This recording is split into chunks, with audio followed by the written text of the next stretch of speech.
Salut, je vais essayer de vous faire un petit face à Pierrot, malgré ma voix qui est au Père-Lachaise. La première question est de Vangelio. Ton avis sur la défaite de nos Français en quart de finale de la Coupe du Monde de rugby, s'il te plaît. Beaucoup d'espérance au départ pour soulever le trophée à la maison, pour finalement une troisième défaite consécutive avant l'ennemi en Coupe du Monde, c'est un coup dur. Alors, comme je l'ai souvent eu l'occasion de le dire, je suis pas compétent en rugby, je vois énormément de gens qui se plaignent de l'arbitrage, mais j'ai pas les compétences pour savoir si l'arbitre a faussé le résultat de ce match ou pas. On me dit que les Françaises sont super bien préparées, ce qui est certainement vrai, mais ça veut pas dire que les équipes en face, elles, n'étaient pas aussi bien préparées. Moi, avec mes yeux de novice, j'ai vu une équipe d'Afrique du Sud beaucoup plus puissante que l'équipe de France. Voilà. Après, c'est une défaite sur un point. Je pense que ça ne justifie pas de tout remettre en cause. Jeanne Nem me dit: comment expliques-tu la surprise générale de la prestation de Klose? Différence système qui lui convient, amélioration de sa part, faible prestation des Pays-Bas, ou est-ce que tout le monde, sélectionneur compris, s'est trompé? Y a-t-il des regrets à avoir? C'est le cas de Klose devrait nous inciter à plus de retenue dans beaucoup d'appréciation, parce que Klose était exceptionnel à Lens, il a fait de très bons débuts à Marseille avant de plonger psychologiquement, peut-être d'ailleurs à cause de sa non-sélection à la Coupe du Monde. À cette époque-là, Deschamps avait fait le choix d'une défense à 4 et estimait que Klose n'avait pas les aptitudes pour s'imposer dans ce système. Il se trouve que là, maintenant, Marseille joue à 4 et que Klose est très performant. Je pense que la progression du joueur est importante aussi, et ça prouve que malgré son âge avancé, il est tout à fait compétitif. Après, c'est vrai que il a eu un match sur mesure aux Pays-Bas avec très peu de sollicitations défensives et beaucoup de liberté offensive. Mais ce qui est évident, c'est que c'est quand même beaucoup mieux que Koundé et Pavard à ce poste. Katia Banworth, penses-tu qu'Ibrahima Konaté est déjà un leader de l'équipe de France? Oui, je le pense. Je sais pas, il y a quelque chose qui me plaît d'assez irrationnel chez ce joueur, cette puissance, cette sérénité, cette force qu'il dégage, et je trouve que voilà, que c'est certainement un joueur sur lequel il va falloir compter très fort sur les prochaines saisons. Jefferson Hack me dit que penses-tu de l'incident à Nancy? Moi personnellement, je suis du côté de Habib Beye, il a raison, faut que ça s'arrête. Oui, je peux pas dire que j'ai trouvé la vidéo extraordinairement édifiante. Après, si Beye a entendu ça, je vois pas de raison de pas lui faire confiance. Si ça vient d'une seule personne et que cette personne a visiblement été identifiée et sanctionnée par le club de Nancy, voilà, je pense que en soi ça suffit, quoi. Et la question suivante est toujours dans le même état d'esprit, de Katia Banworth. Ton avis sur les incidents en D1 féminine PSG Reims? Le problème, c'est que c'est même pas des spectateurs du match, c'est que c'est des pétards qui sont vus de l'extérieur du stade.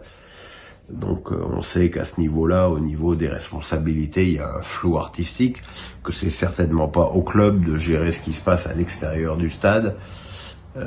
Ce serait plus aux forces de l'ordre. Maintenant, bon, c'est évidemment inacceptable et quelque part aussi extrêmement problématique parce que, comme toujours, il y a un phénomène de mode avec ces trucs-là, quoi. Urus me demande, j'aimerais avoir ton avis sur l'autodéfense de Casoni concernant son accusation de racisme. Ah, c'est très compliqué. Moi je vois mal comment Casoni peut continuer à la tête d'Orléans avec des accusations avérées qu'il ne nie même pas en plus lui-même. Donc à partir de là, c'est compliqué. On a l'impression d'un comportement d'une autre époque, quoi. Et c'est c'est même très très regrettable, quoi. Ça fait 44. Comment fais-tu pour garder de la fraîcheur et de l'enthousiasme pour le foot au vu de son évolution sur le terrain et surtout en dehors, supporter débile, médias foireux? Je dois reconnaître que c'est pas facile tous les jours, que surtout quand il y a ces dimanches à 4 matchs, 13h, 15h, 17h, 20h45, c'est long. C'est long parce que j'ai envie, évidemment quand je suis en état de forme meilleur qu'en ce moment, hein, j'ai envie de passer à autre chose que 6 heures le cul dans mon canapé. Voilà, ça va changer avec les appels d'offres puisqu'il y aura plus autant de matchs aussi groupés et à titre perso c'est tant mieux. Après, oui, il est évident que j'ai plus la passion que j'avais quand je faisais mes tournois de Subbuteo tout seul avec mon classement des buteurs, mes notes. Ouais, c'est comme tout, ça s'estompe et puis peut-être aussi que ce que j'ai vécu ces 2 dernières années, le fait d'être aussi un peu coupé, enfin même complètement coupé du milieu, fait que je sais pas que je dirais que j'ai moins la niaque, mais oui, effectivement, ce qui est sûr, c'est que si j'avais pas ce rendez-vous sur YouTube avec vous, il y a pas mal de matchs dont je ferais l'économie.